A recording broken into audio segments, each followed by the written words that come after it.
Қазақ халқым, әр қазағым жалғызым.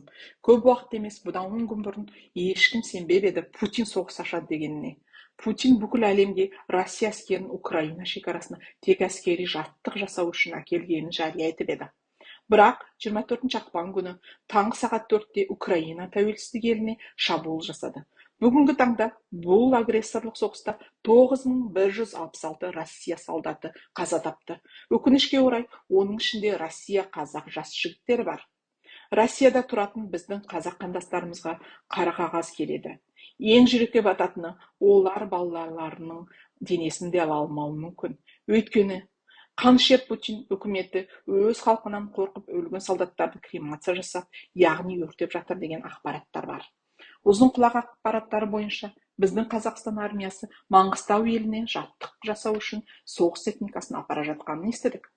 Біздің Қазақстан қорғаныс министрлігі біз Қазақстан әскерін Украинаға соғысқа жібермейміз деп хабар берді. Біз бұны өткенбіз. Россия және Белоруссия елі де әлемге осындай уәде берген еді. Өз халқына ескертусіз оқ атуға бұйрық берген үкіметке сенім бар ма? Қазақ халқы Россияға қосылғалы тек қасірет көріп келе жатыр. Сталин біздің еліміздегі оқыған көздері ашық националдық элитаны қазақ халқы көзін ашпасын деп қырып тастады. 1921-22 жылдары Қазақстанда жасанды ашаршылық жасап, 3,5 миллиондай қазақ өлтірді. Одан қалғандай 41-45 жылдары қазақ ерлерін дайындықсыз фронтқа жіберіп, соғыстың алдына өлімге тастады. Енді басымызды көтереміз дегенде Россия мына соғысты агрессорлық түрде бастады. Қазақстан аналарына айтатыным, балаларыңызды соғысқа жібермеңіздер. Бұл соғыс қауіпті және қатыгез. Сол үшін Қазақстан аналары соғысқа жол жоқ деп бірігіңіздер. Ата-аналар ұйымын құрып, жалпы ата-аналары WhatsApp-ын құрып, балаларыңызды военный часть екенін біліп отырыңыздар. Біздің қазақ армия офицерлеріне айтарымыз, сіздер Путиннің байлығын емес, қазақ елін қорғауға ант бергенсіздер. Сіздер қол астындағы солдаттар үшін жауаптысыздар. Сол үшін қазақ армиясын соғысқа апарудан бас тартыңыздар.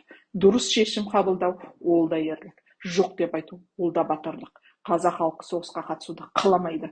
Бұл соғыс Россияның агрессорлық соғысы. Украина өз жері үшін, бостандығы үшін күресіп жатыр. Сол үшін біз Украинаны қолдаймыз. Бұл соғыс Россияның шапқыншылық соғысы. Біздің міндетіміз жастарымызды осы соғысқа жібермеу. Біздің жастарымыз елдің келешегі, сіздердің қолғанаттарыңыз. Қазақстан аналары бірігіңіздер. Суақтықта қорлық жоқ дейді. Көзімізді ашайық. Қазақ халқым, әр қазағым жалғызым.